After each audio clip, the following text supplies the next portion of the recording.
Welcome, everyone, to this first public session of an extraordinary conference here at Yale University, sponsored by the Divinity School and the Center for Faith and Culture there, and the Al-Bayt Institute of Jordan. We're delighted to have you all here for the continuation of a conversation that began this weekend with a workshop at the Divinity School, bringing together Christian and Muslim scholars and ecclesiastical leaders. This conference came about as a response to two major documents that were issued last fall.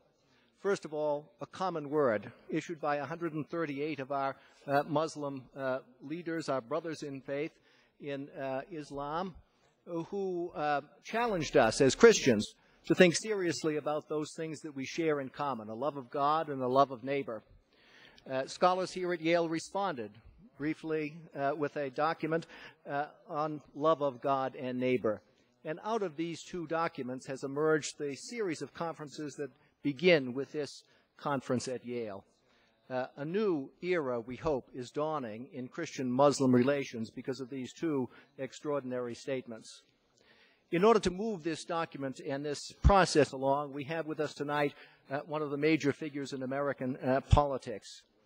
Graduate of Yale College of the class of 1966. And also a graduate of Boston College Law School in 1976. Senator Kerry was first of all elected to the lieutenant governorship of Massachusetts and has then been elected to the Senate, where he's won 4 terms.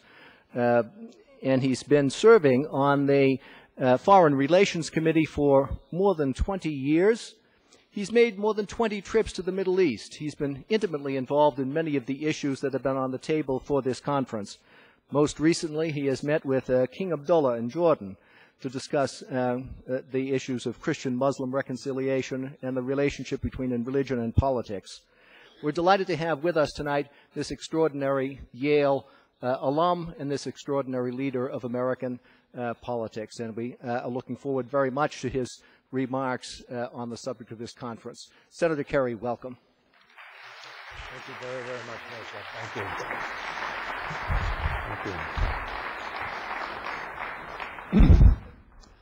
Thank you. Miroslav, thank you very, very much for your kind introduction. And ladies and gentlemen, distinguished guests all, I was looking at the guest list, and this is a remarkable group of incredibly influential and thoughtful people, and I feel very privileged to be able to have an opportunity to share some thoughts with you. I want to thank His Royal Highness Prince Ghazi bin Mohammed of Jordan, and of course President Levin of Yale, and Dean Attridge and Joseph Cumming for asking me to be here, and really for inviting all of you here to engage in this remarkable dialogue, a common word. And I look forward very, very much to our discussion.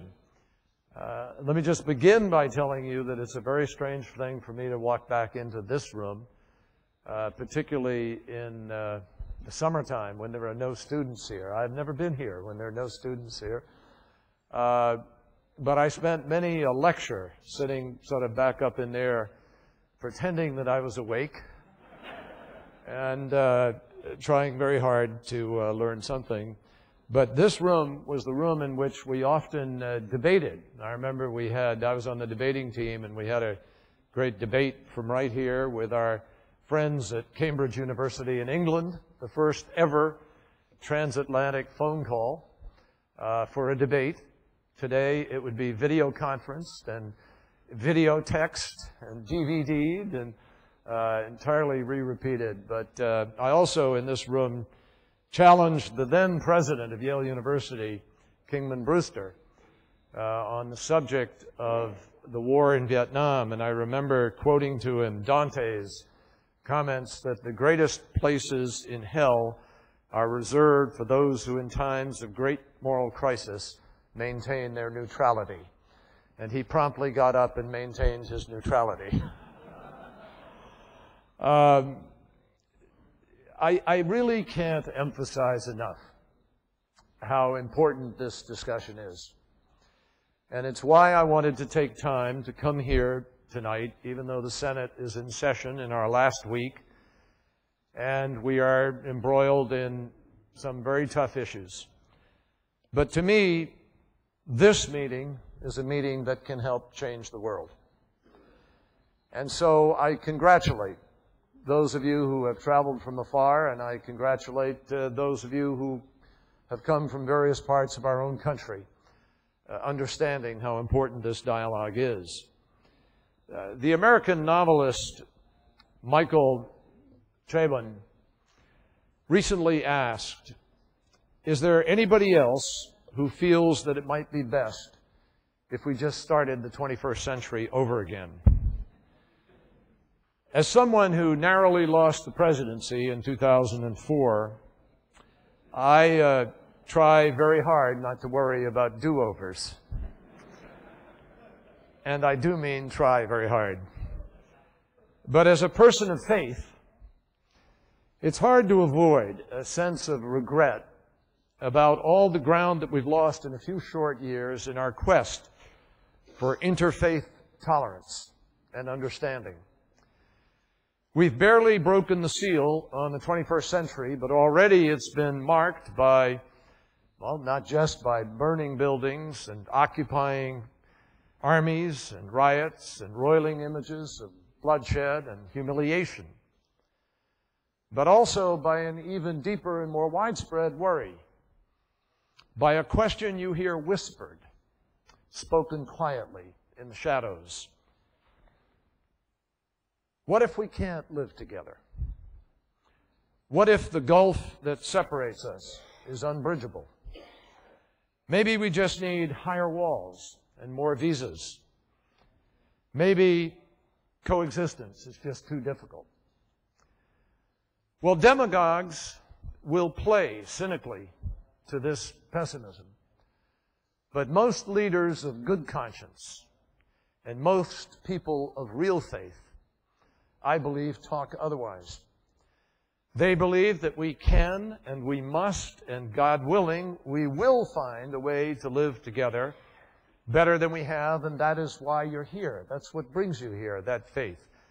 You've placed yourselves among those who are looking to be on the right side of this debate, and as a result, to put all of ourselves on the right side of history. In a world where today a Catholic, a Protestant, a Russian Orthodox Christian, a Confucian ex-communist, a Hindu, a Muslim, and many assume a Jewish finger, all sit on a nuclear button. It's a delusion to believe that we can somehow retreat to our safe spaces. Not when Christians, Hindus, and Muslims number in the billions. Not when Islam is the second largest faith in Europe and the third largest in America. Not when people of all faiths are migrating and mingling as never before. Gallup says that there are 1.3 billion Muslims worldwide. The Vatican recently announced that there are more Muslims than there are Catholics. And this reality, the reality is that our faiths and our fates are inextricably intertwined. The poet Auden said it best, and very simply, we must love one another or die. It's a delusion to think that we have any choice but to find a way to live together. The question of this kind of tolerance, frankly, isn't new. And it's not one that Americans have come to without our own experience, ladies and gentlemen. We've struggled with this since our founding. And our founding has its roots in the search for religious freedom. The quest for religious truth and the challenge of peaceful coexistence is written into the fabric of our country and the history of the world, and even into my own family DNA. A fellow by the name of John Winthrop, my great-grandfather 8 times over, meaning 10 generations ago, was the son of a lawyer born in England.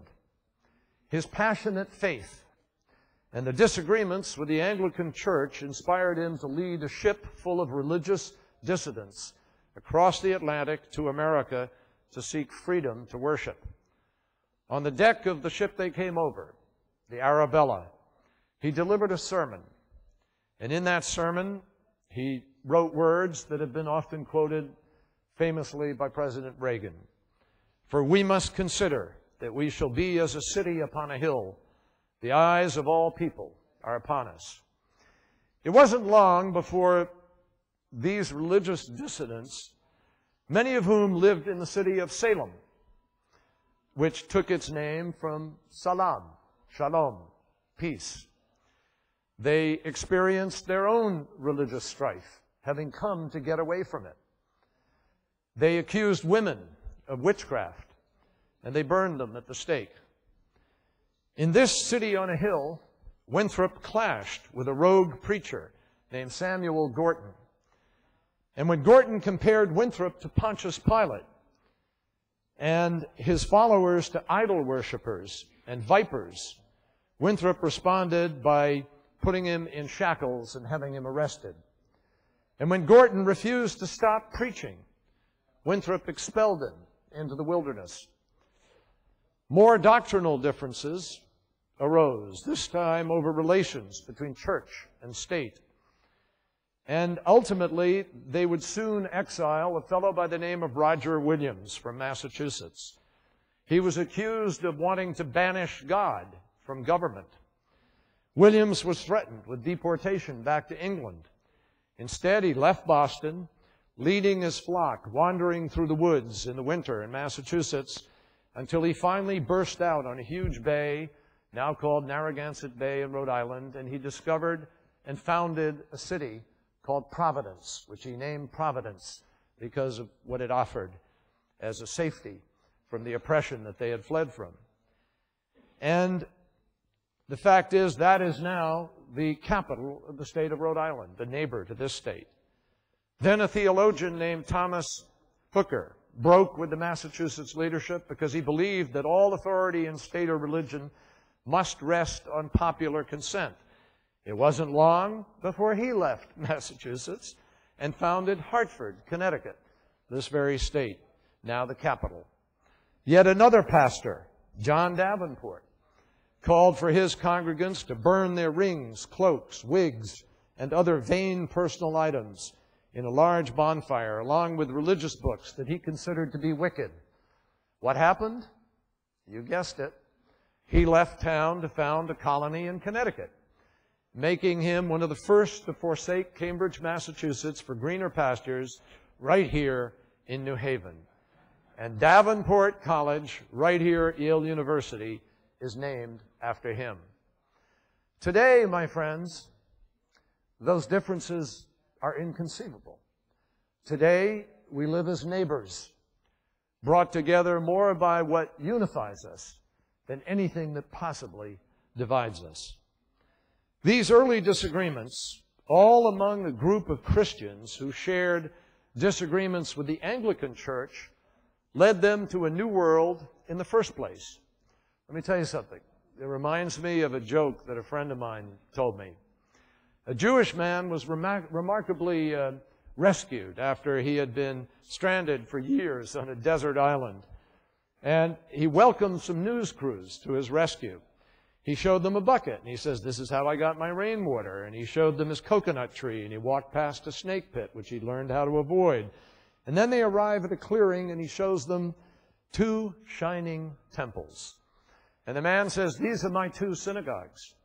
And the reporters say, "Well, if you were here all alone, why did you build 2 synagogues?" And the man points to one and says, "This one I go to every week." And he points to the other with a look of disgust, and he says, "This one, I would never set a foot in it." So, my friends, these are not new challenges. Every religion has a version of this joke, because we all struggle with the divisiveness of religious differences, even small differences inside the same religion. So this dialogue is critical. And the truth is, no faith comes here with clean hands. In Christianity, we've had our own struggles, going back to the Crusades. And some would say there are still crusades going on today. America has experienced its share of religious disputes and religious cruelty. And yet, even though we're far from perfect, let me share with you that no place on earth, I think, has ever welcomed so many different faiths to worship so freely. There are Buddhist temples in the farmlands of Minnesota, mosques in the cornfields of the Midwest, Hindu temples in suburban Nashville, Tennessee.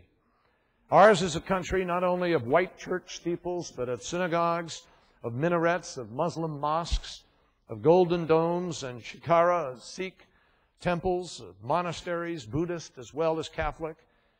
E pluribus unum. Out of the many, one is our national credo. From many faiths, one shared country. And that achievement rests on our solution to the age-old question, who defines the truth in the public space? Our experiment has succeeded, I submit to you, because we've allowed for different notions of truth to share space in public life. And many believe that to do otherwise is to invite permanent war. My pride in America's successes is tempered by knowing that we are a long way from mutual understanding with the Muslim world today. Our enormous problem in that effort is that we lack a forum within which really to discuss these kinds of issues. And we have lacked the leadership to bring people together to try to do it. Even among political leaders, it happens far too rarely. If you don't engage, you can't begin to find the answers to the most basic and fundamental kinds of questions. Why do you wear the hijab? Why do you go to Mecca? What is jihad? The absence of dialogue costs every single one of us. We have major politicians in this country, I fear and regret to tell you, who couldn't tell you the difference between Shia and Sunni. And so it is no wonder that we attack a secular dictator in response to radical fundamentalist terrorists. And shockingly, the vast majority of the followers of these great faiths have very little understanding of our common ancestry, or even know that we all worship one God, the same God, and we do so with very similar sense of awe and wonder and totality of commitment. As a Catholic American politician, I know enough about Islam to know that I don't know enough about Islam. And when it comes to Islam, American politicians ought to do a lot more listening and maybe a little less talking and jumping to stereotypes and conclusions. I believe we have a duty to understand each other in the name of living peacefully. We have a duty to engage with each other. The Abrahamic faiths, Christianity, Judaism, and Islam, have to find a new meaning in the age-old notion of our shared descent. What really is our common inheritance? What does it mean to be brothers? Are we responsible for each other? Or are the exhortations of the Quran and the Torah and the Bible just words? Ultimately, our sense of kinship has to rest on something more basic than our common ancestry. I think it has to rest on an acknowledgement of our shared humanity. The good news that I see is that for all of the challenges that our differences present, all of the major religions do have a sense of universal values, a moral truth based on the dignity of all human beings. Gandhi called the world's religions beautiful flowers from the same garden. Every religion embraces a form of the golden rule and the supreme importance of charity, compassion, and human improvement. When Jesus was asked, "Teacher, which is the great commandment in the law?" he replied, "First, you shall love the Lord your God, and second, you shall love your neighbor as yourself. In everything, do to others what you would have them do to you, for this sums up the law and the prophets." The Talmud said that in Roman times, a non-believer approached the famous Rabbi Hillel and challenged him, to teach the meaning of the Torah by standing on one leg. Holding up one foot, Hillel replied, "What is hateful to yourself, you do not do to another. That is the whole of the Torah. The rest is commentary." The Prophet Muhammad said, "Not one of you truly believes until you wish for others what you wish for yourself." Buddhist scriptures teach us to treat not others in ways that you yourself would find harmful. Native American spirituality proclaims that all things are our relatives. What we do to everything, we do to ourselves. Anyone who adheres to these basic principles must acknowledge the moral challenges we all face today are enormous, but they are shared. And they are shared in a fundamental value in almost every single religion and almost every single philosophy or standard and way of life. People today, as all of you know, billions of human beings live in poverty. And there isn't one holy scripture of any person's faith that doesn't call us to obligation with respect to poverty. People are struggling to feed their families from Port-au-Prince to Dhaka. AIDS orphans are raising their younger siblings in shantytowns in South Africa. The planet is being ravaged and unfortunately radically altered by the pollution that we create. And people in every corner of the world are living violent lives and desperate ones. We should think of our shared struggle in terms of these unmet challenges. 65% of the Middle East population is under age 25. There's a 15% unemployment rate, half of which is comprised of youths between the age of 15 and 24. And just to maintain this unacceptable status quo as the population grows, the region needs 80 million new jobs in the next 15 years. Extremism and violent sectarianism often represent a human attempt to capitalize on the failures of governance and civil society. This applies to failed states like Afghanistan, where in the 1990s the Taliban arose to fill a chaotic vacuum, but also in many other places where the state and the society and the religions don't do enough to remedy the unfairness or the lack of education or social alienation. I don't just mean a place like Sadr City in Baghdad. It is true in Cairo. It is true in the desolate immigration suburbs around Paris, France. Demagogues misappropriate and distort religion to drive a wedge and gain a foothold. And failed states, failed civil societies, and frankly, corruption in governance empower them to do so. So the dialogue here must include ways in which we join to express a common moral responsibility to avoid that exploitation and to find instead the governance that empowers people and liberates religions to live their true meaning. Let me make something clear as I say that. In talking about our shared challenges, I don't seek to minimize the real differences between our religions. The specificity, the immediacy, the richness of each of our sacred texts, the greatness of our preferred theologians and thinkers, all are cheapened when dialogue tries to turn religion into some sort of undifferentiated, feel-good mush.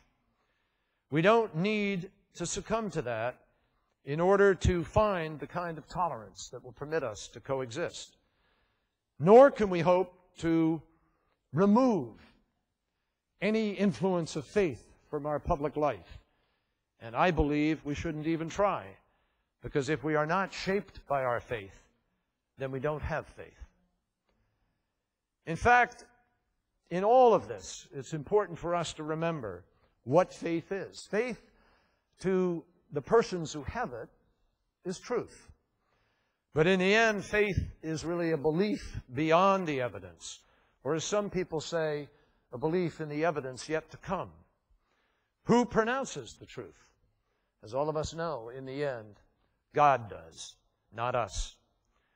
What separates our faiths are different beliefs about what is not shown, but simply believed. Belief by Christians that Jesus is the Son of God. Belief by Catholics in the Holy Trinity. A notion which Muslims and even some other Christians believe compromises the oneness of a monotheistic God. Belief by Muslims that Jesus was a great prophet, but who didn't complete his mission, requiring Muhammad and the teachings of the Quran. Belief by Muslims and Jews that Jesus was an important teacher, but that God could never become human. Each religion believes its basic tenets are supported by fact. That Muhammad received the Quran. That crucifixion was observed and recorded. That Moses led the Jews to the Promised Land. While each rests on basic facts, it still takes a leap of faith to weave those facts together into a religious narrative. Whatever our differences among the monotheistic religions, what we really ought to be doing is celebrating that we all believe in one God. All religions should be celebrating our agreement to put one thing above all else: worship. And at the same time, we must also welcome the secular among us to join in celebrating our common awe at the majestic fact of the universe we inhabit, however they may deem it to have originated. We don't need to agree on everything in order to get along. Instead, we need to ask ourselves tough questions about coexistence. I see at least two types of conversation to cultivate between the great Abrahamic faiths and all faiths. The first I would call traditional interfaith dialogue. The second is a search for how we might live together in some sort of peace and harmony that respects our differences while fashioning a common effort for human dignity. We can't wait for the theological conversation to finish before we move to pressing political and social questions in the second dialogue. Somewhere and somehow we have to find a way to agree that faith may be worth dying for, but it cannot be worth killing for. We have to strive for a global ethic that allows each of our religious faiths to express themselves fully, but also allows us to unite around common ethical ground. My own faith, Roman Catholicism, has advanced a line of thinking that I believe can help to structure this second conversation. For many years, Catholics have spoken of this common good, not just for Catholics, not just for a single people, and not just for this and that nation, but for all of the earth's people, an international common good. Vatican II, a crucial document in recent Catholic history, labels the common good, and I quote, "the sum of those conditions of social life which allow social groups and their individual members relatively thorough and ready access to their own fulfillment." These conditions include the right to fulfillment of material needs, a guarantee of fundamental freedoms, and the protection of relationships that are essential to participation in the life of society. These rights are bestowed on human beings by God, and they are grounded in the nature and dignity of human persons. They are not created by society. Indeed, society has a duty to secure and to protect them. Can our great faith traditions come together and forge a consensus on the conditions of life that will empower people to find their own fulfillment? It seems to me that we cannot move forward on a planet if we do not come to some rough consensus on what these broad rights are. Beyond that, we must find ways to secure these goods for everyone on our planet while simultaneously discussing, arguing, and sharing our particular understandings of God and God's call for how we are to live our lives. Now, there are many different ways that communities of faith and governments can contribute to nurturing this second conversation. There are profound gaps in the mutual understanding, not only between major faiths, but also between nations populated by these faiths. Governments possess resources to sponsor educational exchanges, to make it easier for students to study abroad, to create venues for mutual intellectual collaboration and exploration. We also need to recognize that dialogue is not enough. We have to learn to match it with action and treat each other with respect.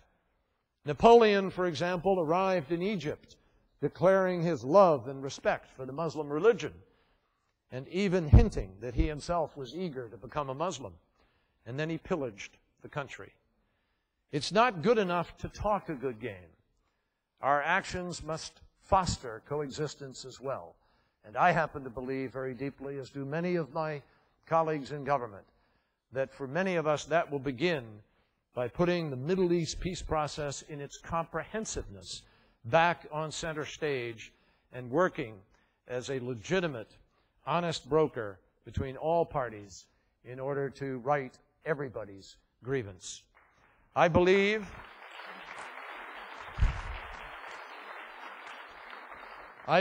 that our shared ethics must also expand to embrace a duty to engage, to learn from, and at least to try to understand each other. I've been thinking recently that along with the Hajj to Mecca, there ought to be another pilgrimage somewhere else, perhaps Jeddah, who knows, but a place where people of all faiths could join together and pray in their own ways for the enduring health of our planet and its people. All religions today include their moderate and their extreme elements, those who value peaceful coexistence and those who don't. It's up to each of us to work within our faith communities and between them to push people toward expressing their beliefs in a manner that is compatible with a peaceful world. Gandhi said, "You must be the change you want to see in the world." We all want to see a great deal of change.